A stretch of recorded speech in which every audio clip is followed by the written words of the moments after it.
Voici ce qu'on appelle l'espace de peuplement kurde, une région montagneuse de plus de 500 000 km², autant que la France, qui s'étend de manière continue sur 4 pays. En Turquie se trouve le Kurdistan du Nord, que les Kurdes appellent Bakour, dont on voit ici les principales villes. Les Kurdes de Turquie sont les plus nombreux, plus de 15 millions, dont 3 à Istanbul. En Iran, ils sont 10 millions, surtout dans le Kurdistan de l'Est, ou Rojhelat, mais aussi dans le Khorasan, au Baloutchistan et à Téhéran. En Syrie, il serait 2,2 millions au Rojava, ou Kurdistan de l'Ouest, ainsi qu'à Alep et à Damas. En Irak, enfin, 8 millions de Kurdes peuplent le Bassour, ou Kurdistan irakien, et ses grandes villes, Erbil, Kirkouk et Souleymaniye. Ils représentent un quart de la population irakienne.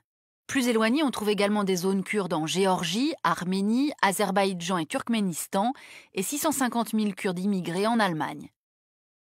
En tout, les Kurdes sont entre 32 et 35 millions. Il n'y a pas de chiffre fiable, faute de recensement. C'est le plus grand groupe ethnique sans État. Pour rappel, les Palestiniens sont 4,5 millions sans la diaspora.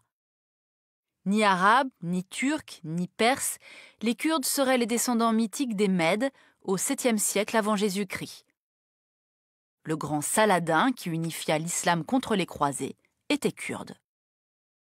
Voici la mosaïque de ce qu'on appelle les langues kurdes, proches du persan mais avec de nombreux dialectes.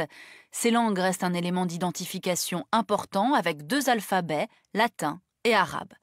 Enfin, même mixité côté religion, avec une majorité de musulmans sunnites, y compris en Iran, des chiites et des alévis, ainsi que des minorités chrétiennes, des yézidis et une communauté juive kurde. Alors pourquoi les Kurdes, 4e groupe ethnique du Moyen-Orient, n'ont-ils pas d'État? Pour le comprendre, il faut faire un peu d'histoire.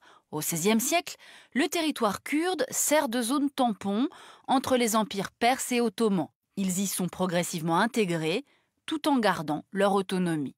Mais à la fin de la Première Guerre mondiale, l'Empire ottoman fait partie des perdants et les Kurdes rêvent d'un territoire national, qu'ils revendiquent à la conférence de paix de Paris de 1919. Voici le Kurdistan qu'ils proposent et celui qu'ils obtiennent par le traité de Sèvres en 1920, alors que Français et Britanniques se partagent les autres territoires ottomans. Mais 3 ans plus tard, ce rêve s'effondre.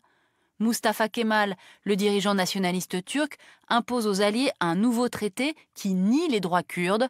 Les Britanniques font de même en Irak, où l'on vient de trouver du pétrole en abondance. Une république kurde survivra quelques années en Azerbaïdjan, une autre autour du célèbre mont Ararat, une dernière république kurde à peine 1 an en Iran.